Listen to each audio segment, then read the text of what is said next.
How can I keep from singing? Hi, Nicole Novak here with the Singing School, ready to teach you your first lesson.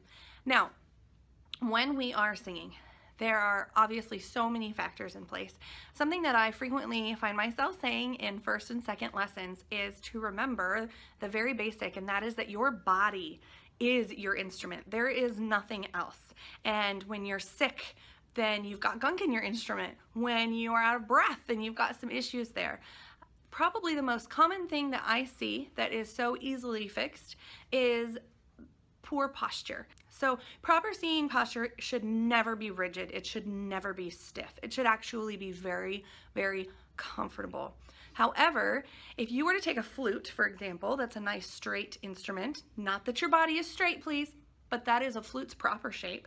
And if I were to take that flute and kink it over my leg, now I have totally misshapen that instrument and it will not make a pretty sound anymore. Likewise, if you collapse, and we'll talk about more why in just a minute, but if you collapse yourself, if you have taken your posture and mushed it, which you know, I'm looking here like this is uncomfortable to me, but how often do we slouch in chairs?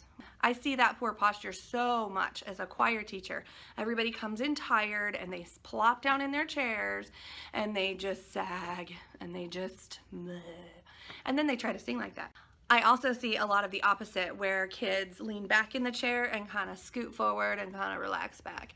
Both of those have really compressed the body and squished everything inside and leave you with no support for your sound. So, what is the proper posture? If you're just beginning, if you're just starting out, or if you're just looking for a quick body check to make sure you're just in the right place, then the easiest thing to do is to, and I'm just going to step back a little bit so you can see this, okay, you're going to raise your arms up high over your head, and then you're going to bring them down to the side, and then you're going to, I'm going to step to the side so you can see this, you're going to roll your thumbs to the back, and then once your thumbs are rolled to the back, you're going to lower your arms to the side. Now, you should feel that your sternum right here is quite high at this point. That is what you want. So now to do the opposite, just so you can feel the difference, I want you to kind of push that down and collapse, okay? Feel that going down. Now this is collapse. This is not what you want. This is bad, okay? So now raise it back up, okay, right here. Your shoulders should kind of feel down. You can also get this feeling by rolling your shoulders to the back and then kind of leaving them. Now, if you're not used to this, this might feel slightly uncomfortable. If it's to the point of pain, then it's too much, at least for now. And this is actually something you might stretch into over time. You might get more used to this. So pull your shoulders back and down just as much as you can without being uncomfortable to the point of any kind of pain or even extreme discomfort. Part of it's getting used to it, though. Okay, so you want to pull those shoulders back and down, and you want your sternum to be quite high. Now, the big question, why?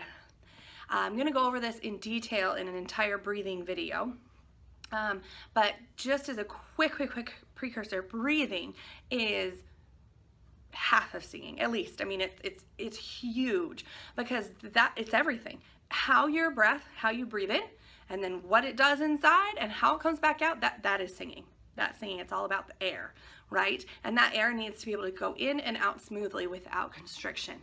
And your lungs need to be able to get to their full capacity. But I'll go over that more in the next video, all about breath, because you need that.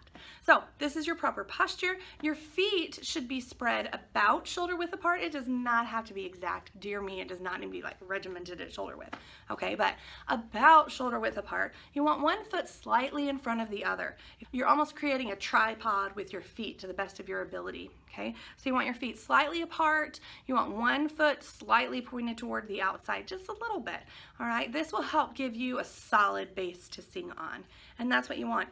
If you are sitting, now standing is preferable for practice, for and for most performances. Most singers do sing standing.